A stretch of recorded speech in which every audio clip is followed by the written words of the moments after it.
एक बार एक सिद्ध महात्मा नदी में स्नान कर रहे थे। तभी कहीं से एक चूहिया बहती हुई आई। चूहिया को डूबती देख महात्मा को दया आ गई और उन्होंने चूहिया को बाहर निकाल लिया। चूहिया बहुत छोटी थी, अगर उसे वही छोड़ देते तो शायद चील कौए उसे उठा ले जाते। इसलिए महात्मा उसे अपनी कुटिया में ले आए। अब चूहिया धीरे धीरे बड्ढी होने लगी। वह महात्मा जी के चमत्कारों से बखूबी वाकिफ थी। सो एक दिन उसके मन में महात्मा जी से कुछ पाने की इच्छा हुई।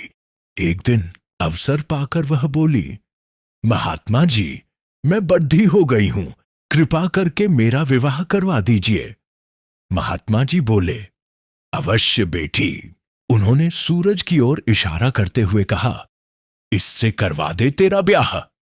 चूहिया बोली, यह तो आग का गोला है और अग्नि बरसाता है, मुझे तो ठंडे स्वभाव का दूल्हा चाहिए, सो इससे तो मैं शादी ना करूं।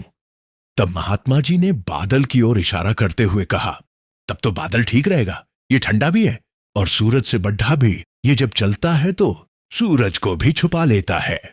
लेकिन चूहिया तो चूहिया थी, उसे बादल भी पसंद नहीं आया।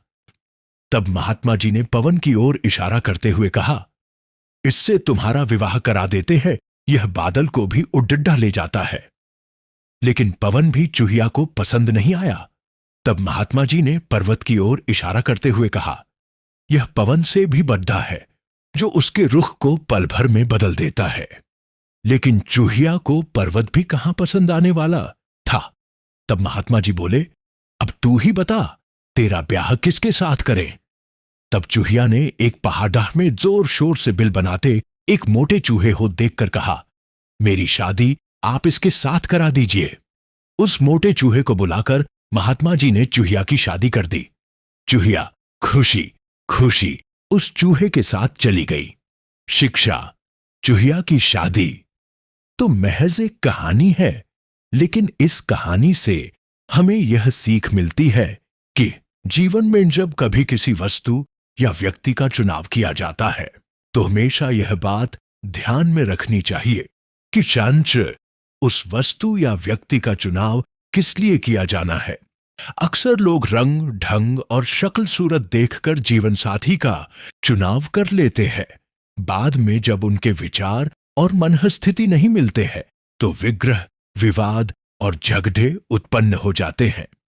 यही झगड़े कभी तलाक तो कभी आत्महत्या का रूप ले लेते हैं।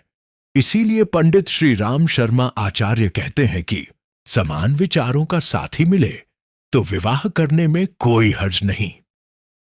अतः मनुष्य उन्हीं परिस्थितियों, व्यक्तियों और मित्रों का चुनाव करता है जो उसकी मनःस्थिति के अनुरूप हो।